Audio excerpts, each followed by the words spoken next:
My name is Rafik Dammak. I'm from Tunisia. It's a country in North Africa. And I am a computer engineer by background. And also I'm working as computer engineer for an internet company. And I am the chair of the non-commercial stakeholder group, which represents civil society within ICANN. For those who knows ICANN, there are what we call the supporting organization and advisory committee. One of the most important, because it makes a lot of policy, it's the GNSO, which is about the generic names. The NCAG is a part of the GNSO. We participate in the policy development there by electing a representative to the GNSO Council. If you take our name, the non-commercial, is really to represent that non-commercial side, those who don't have any financial interest in domain name, but they use domain name for non-commercial purpose. It can be NGO, it can be non-for-profit, it can be university, it can be just an individual registrant. Maybe you want to use the domain name to have, for your website, just to share a family photo. That's for your own use, for your family use. So any non-commercial usage, we can represent it through the NCAG. And that label gives us to be really more large and to represent civil society, activists, academia. I mean, it's quite large and diverse representation of organization and individual having the same interest, non-commercial interest. And so we share a lot of values about human rights, so privacy, freedom of expression, but also about development. With people coming from developing countries, they care a lot about development, and they see space here for that to defend them. In ICANN, particularly in GNSO, when they find there is an issue, we start what we call the PDP, the Policy Development Process. And that policy process takes time. There is what, in the beginning, we discuss what kind of issues we need to care about, and we think we need to initiate the process. And then we say, yes, we have to work on that. We create working groups. And in GNSO, working groups are open membership, so anybody can join, can participate, can just observe. And working groups are supposed to deliver, and so on. That's the process. The most important now working groups at what we call cross-community working groups, which is one about the IANA stewardship transition, because it will have an impact about ICANN as organization and its role and how it will behave in the future. And also, we have the ICANN accountability, because with the change going to happen with IANA stewardship transition, we need to create all the accountability mechanism to ensure that ICANN remains within its remit, and we make everyone accountable, the board, the staff, maybe the community itself. Other topic related to who is quite old subject, maybe for more than 50 years now. And so there are several groups, working groups, taking some aspect. So one of them is like, for example, the proxy and the privacy services, and they just issued their final report, and they are looking for public comments. Sometimes also we focus on policy, the process itself, because in the multi-stakeholder setting, you need to elaborate and develop a process that ensure that all parties can participate and they can voice their concerns fairly and equally. So there was the policy and implementation working group.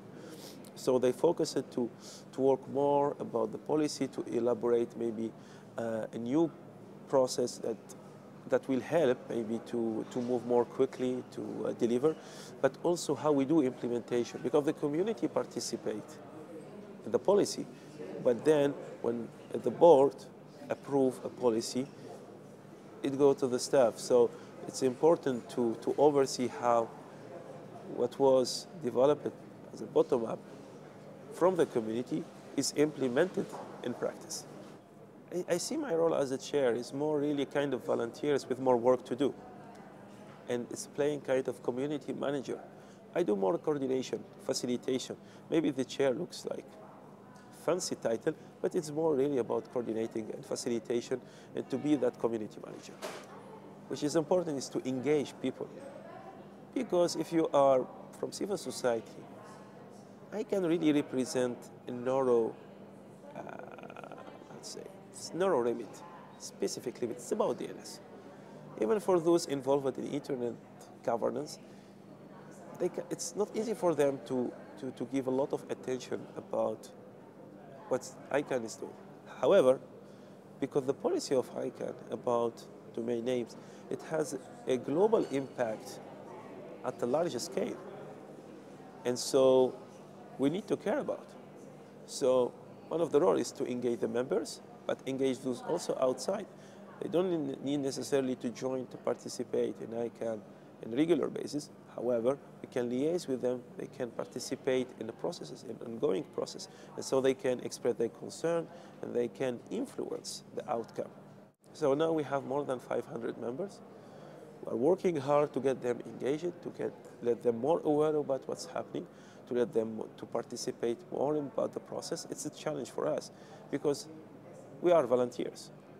ICANN is just represent a chunk of our time. So we are working hard to get people more involved and to participate like in working groups, to make public comment.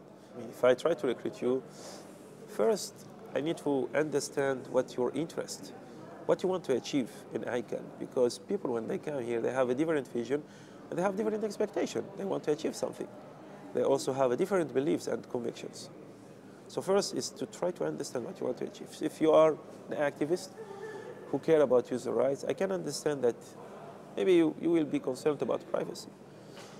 So I will tell you, we have many ongoing process about privacy because the who is. And I will try to direct you to participate there, to support you in how to get there, and to tell you maybe how you can be effective in working groups. And also tell you, join us, because you will find many experts, many people who spent years in those processes. I mean, anybody can participate in ICANN, joining working groups, making public comments. But the idea to join a stakeholder group is to find like-minded people, other people who spend long time in ICANN doing work. And so you can learn from them, and they learn from you. So this is the idea, is when you join a stakeholder group, you can find us, and we can support you and help you. And that's our mandate, it's our goal. So just we'll always ask, what's your interest? What you want to achieve? And we can offer you advices, maybe just to tell you, maybe you can do this or that. But joining us, it will be more easy for you because you will find support. You will find the people who can support you, respond to questions.